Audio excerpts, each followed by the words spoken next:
Hey guys, it's Misty from the Book Rat, and it's time for a long overdue book chat. And the topic this month is also long overdue because we're going to be talking about favorite books of 2013. I'm sure a lot of you already have done this. I've had a lot of people ask me to do this. So I finally broke down, went through all of my reading from last year, and came up with my favorite books of 2013. There are plenty of books that didn't make the list just because as much as I enjoyed them and really liked them, they're not necessarily my top books. Things like Texas Gothic and Hex Hall, all kinds of books like that I loved, I tore through, but you know, they're not those standout best of the year type of books. And there are even a couple of books that I didn't finish that I'm sure probably would have ended up on this list had I finished them, but I didn't yet. So it was a little strange picking the books for this year, but I did read some darn good ones.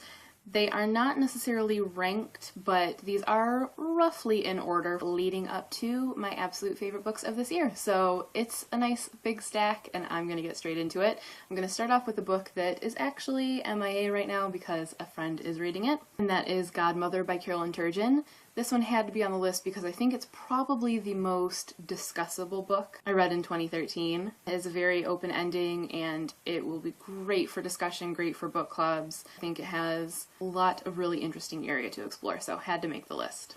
Next up I have Strands of Bronze and Gold by Jane Nickerson, which has one of the best atmospheres of any of the books I read in 2013. It's really foreboding and it just builds this sense of isolation and wrongness really well, and it uses the tale of Bluebeard in a really interesting way, and I liked how it came together. I know some people had some big problems with this one, but I kind of dispute those problems, and I will link to my review so you can find out why, but just for the memorable atmosphere of this one and the tone and the style, had to make the list. For pure fun appeal, I chose one of the first books I read in 2013, which was Ostensibly Ordinary by Alyssa Goodnight. I read this and Ostentatious by her, loved them both, but because this was the first one, it kind of set the tone. I went with this one.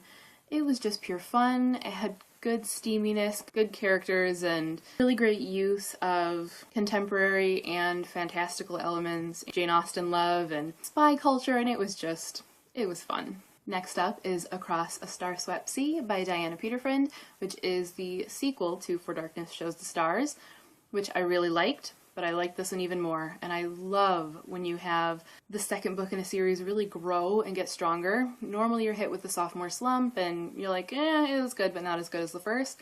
This one I thought really knocked it out of the park. It uses the story of the Scarlet Pimpernel really well, expands the world that she built in the first book tremendously, and just is a really solid, interesting continuation of the series, and I'm eager to see where it goes. And speaking of strong continuations, Fractured by Terry Terry. This is the sequel to Slated, and these books just, I fall into them. I'm definitely eager for the next one. I know that there's something that are just gonna grip me and capture my mind, and I love getting back into Kyla's narration and seeing her rediscover who she actually is and see how she kind of interacts with the world around her. Slightly futuristic, sort of totalitarian, dystopian, and just engaging throughout. Next up is a debut that comes out later this year, and I just recently reviewed this one for you guys, and that is Secret by Lindsay Smith. This one weaves together a lot of different elements and I think would satisfy a lot of different types of readers. It's historical, but close enough historical that it still feels contemporary. It's realistic fiction, but also sort of paranormal fiction. It's a little romanceful, a little thrillery, and it just kind of hits all these different notes.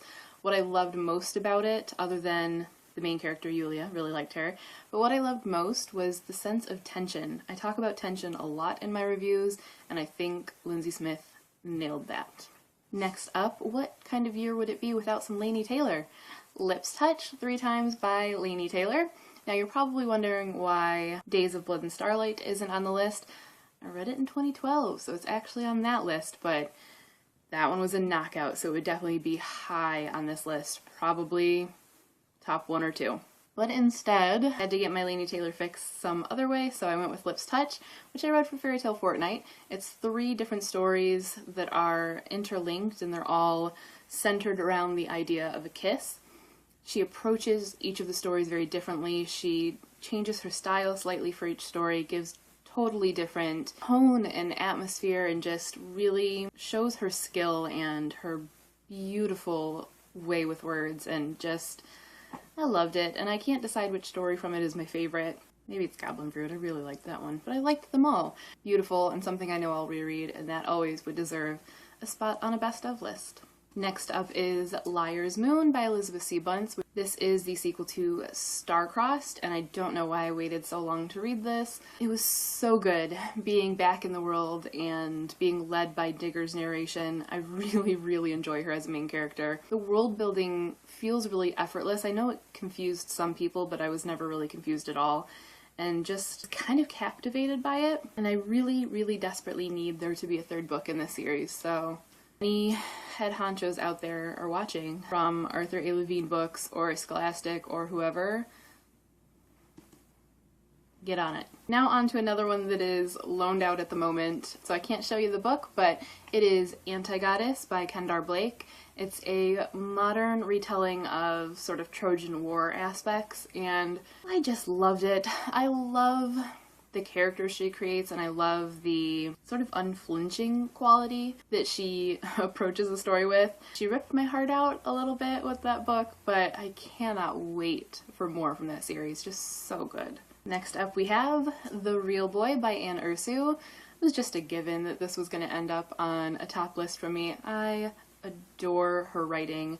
It's just beautiful and evocative, and she uses her words and her worlds to really get at something deeper and more impactful and powerful, and just something that you really connect to. I truly loved Oscar, and I loved his relationship with Callie and how he viewed the world around him and the sort of brokenness but wholeness of the whole thing. It was just beautiful, and I loved it, and I highly recommend anything by her. Then we have The Princess Curse by Mary Haskell. It seems like it's been more than a year since I read this, just because it feels like it's been part of my brain for so long now.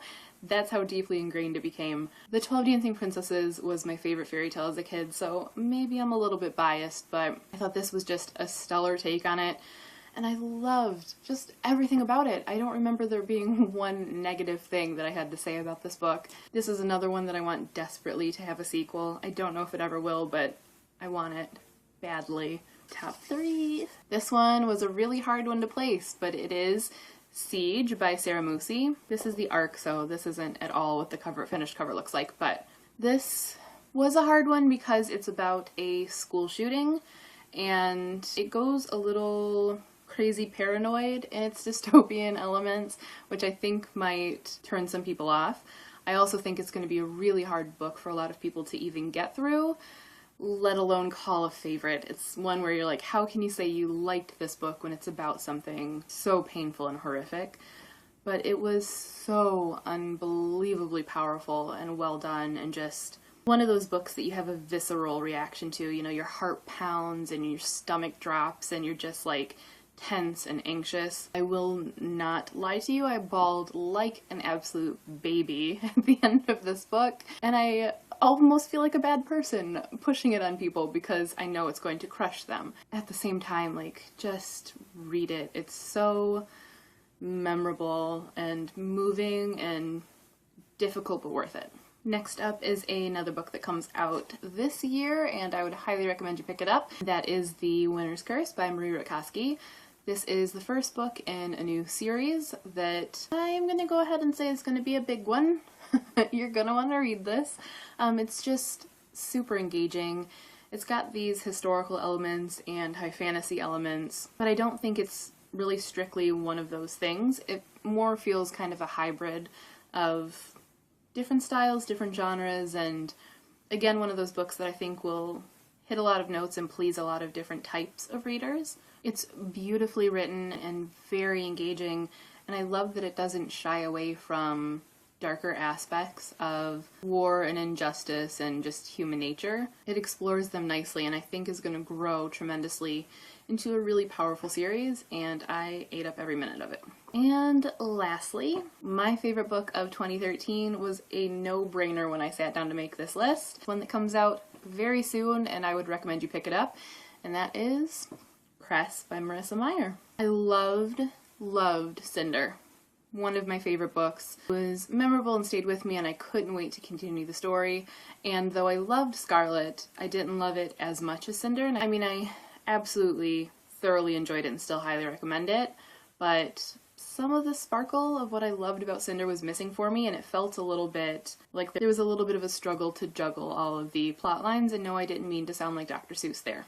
So I was a little worried going into this because it's adding in that third storyline and that extra set of characters that come along with, that it was going to feel chaotic or confused or just way too much of a split focus. And that wasn't the case at all. I thought all of the plot lines and the characters were woven together perfectly. The switching viewpoints didn't bother me. I was always excited to get back to whoever's viewpoint was next. Like, they felt equal in their importance and their urgency and how much I wanted to know what was going on with everyone, rather than feeling like, I really want to get back to so-and-so's, can we just get through this other person's? Sometimes things were a little too convenient, and that might bother some people, but it didn't bother me at all. It just worked. I loved Cress.